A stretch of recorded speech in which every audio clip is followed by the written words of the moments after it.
الرحيم. وعلى بركة الله أعلنت انطلاقة الشوط الثالث للإبكار المفاريد من مسافة 1500 متر، بداية مع أول المراكز. ومع المركز الأول تتقدم المتحدة بشعار أحمد بن محمد الجهني من يقدم لنا انطلاقة المتحدة.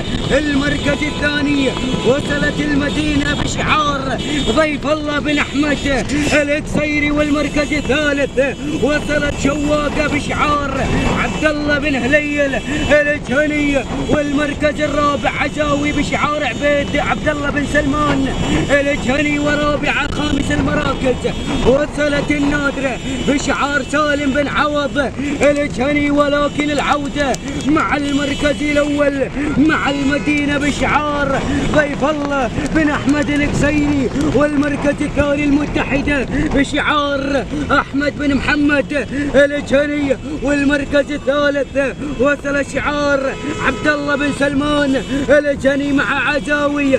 ورابع المراكز شواقة بشعار عبد الله بن هليل الجهني من يقدم لنا شواقة. ولكن العودة مع أول المراكز مع البداية مع المدينة. ولكن غيرت المتحدة بشعار أحمد بن محمد الجهني. ولكن وصلت عزاوي بشعار عبد الله بن سلمان الجهني. ورابعا شواقة عبد الله بن هليل الجهني.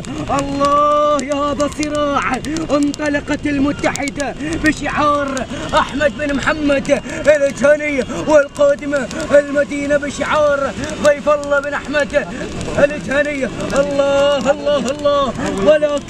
ولكن المركز الأول بشعار عبد الله بن سلمان الجهني من يقدم لنا انطلاقة واندفاعة عزاوي مع المركز الأول عبد الله بن سلمان الجهني من يقدم لنا عزاوي مع المركز الأول.